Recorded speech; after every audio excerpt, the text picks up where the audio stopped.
Yes, hello children, and welcome to physics classes.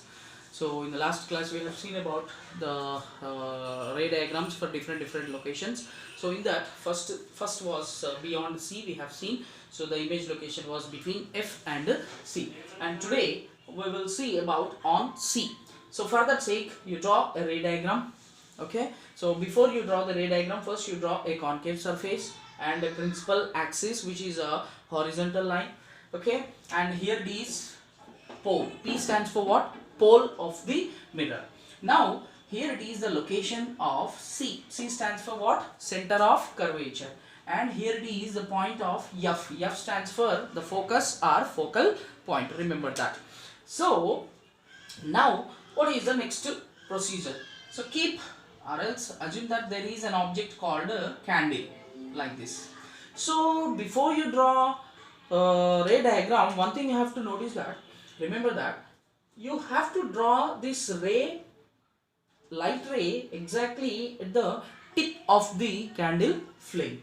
So I am taking the light ray which is exactly parallel to this principal axis. Okay, and then so when it touches this concave mirror surface, then immediately it reflects back through the focus according to the principal ray diagrams we have seen.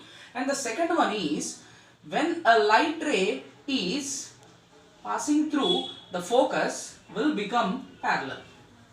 Clear? Right. So you will get an intersecting point here. So this point will be the image location, and draw the candle in reciprocal manner. So once you observe clearly where exactly the image location is, object location was on C, but at the same time image will be on C. That means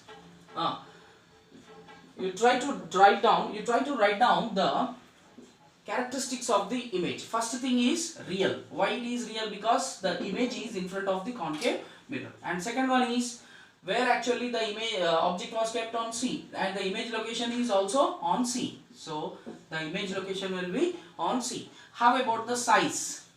Size means like length. So same size of the object, same size. And whatever the fourth characteristics of the image, whether it is inverted or erected. It is inverted. Why it is inverted? Because you can see, if you observe the image, it is looking like a reciprocal to the object, isn't it? So that's why it is an inverted image. Is it clear?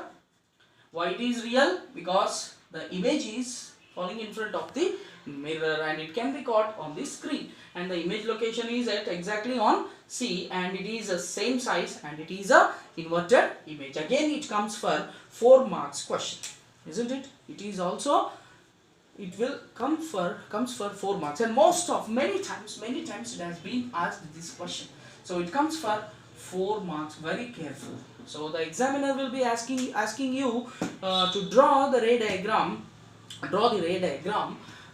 when an object is kept on C, and discuss the characteristics of the image.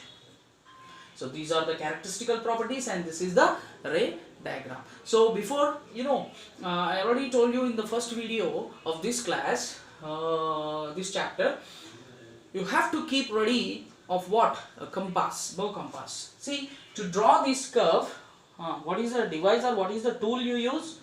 Don't draw with your hand simply. So you use compass. With the help of a compass, you try to draw this curve, or simply it is also called as arc. And also most of the students, they are doing a mistake called, see, sometimes children will, while using a bow compass, children will draw like this. It is nothing but a semicircle, but actually we are not going to draw a semicircle. Semicircle is different from an arc. So you have to draw an arc. So be careful, isn't it? So this is the quadrant surface, and this is the concave surface. Is it clear? So if you have any doubts regarding this diagram and all those things, you please post it in a group, and before that you have to solve, draw, practice, okay, and you write the characteristics, read the characteristics. So this is, up to now we have done with the second type of ray diagram and second position of the ray diagram. Okay, and in my next video we will solve, or we will practice these ray diagrams further. And thank you. See you in the next video.